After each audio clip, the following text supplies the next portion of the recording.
খুব সুন্দর অসাধারণ এটা আরও একটা দলগত পারফরমেন্স আমরা দেখলাম আমাদের আরতি কলা মন্দিরের স্টুডেন্টদের পক্ষ থেকে। তো চলুন অনুষ্ঠানের শেষ পারফরমেন্স আমাদের এই মুহূর্তে আমরা আপনাদের সামনে পারফর্ম করতে চলেছি।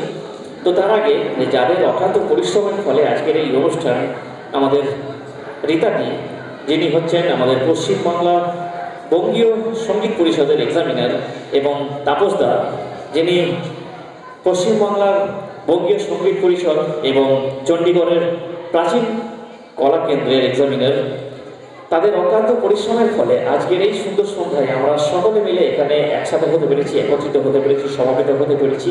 এবং তাদের অক্লান্ত পরিশ্রমের ফলে আজকের এই সুন্দর সন্ধ্যায় এই সুন্দর মঞ্চটি এবং এই সুন্দর অনুষ্ঠানটি আমরা উপহার পেয়েছি। একবার সকলকে রিকোয়েস্ট করবো ওনাদের জন্য আবার জোরদার হাততালি সবাই মিলে চলুন একসাথে।